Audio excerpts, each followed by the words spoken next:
Di pa ako maingat magtausog. Biyadto.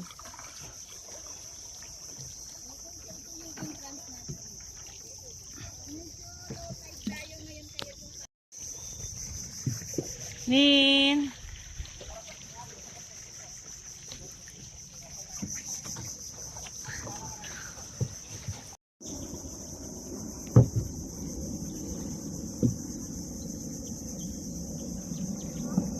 Tingin ka.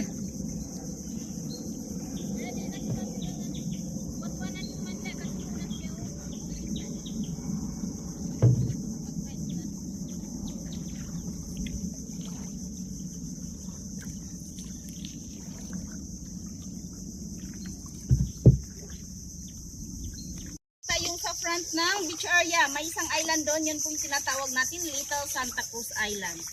So doon din natin makikita yung Great Sandbar. So dito po may mini sandbar tayo, so mamaya doon natin yung gagawin yung binta natin. May binta rin po tayo.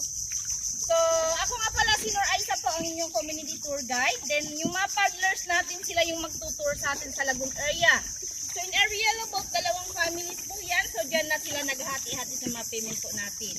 So actually sa ngayon, yung mga paddlers natin mga estudyante po yan. Ooh, so yan very po good. yung sa kanila si Dr. Anton Lim at Miss Gina Lopez.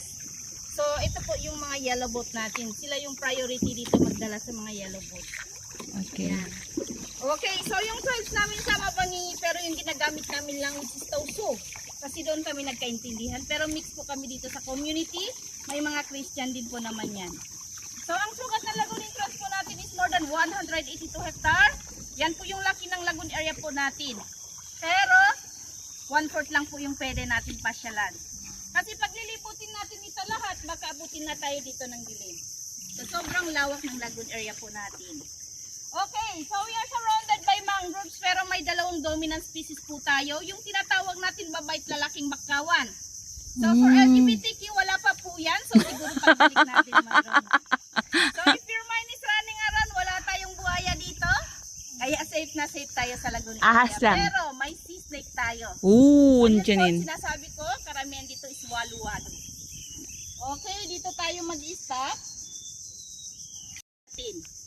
So yun, dito, yung malapit sa inyo ma'am is babaeng bakawan. And then yung dito po sa Side. sa akin sa taas,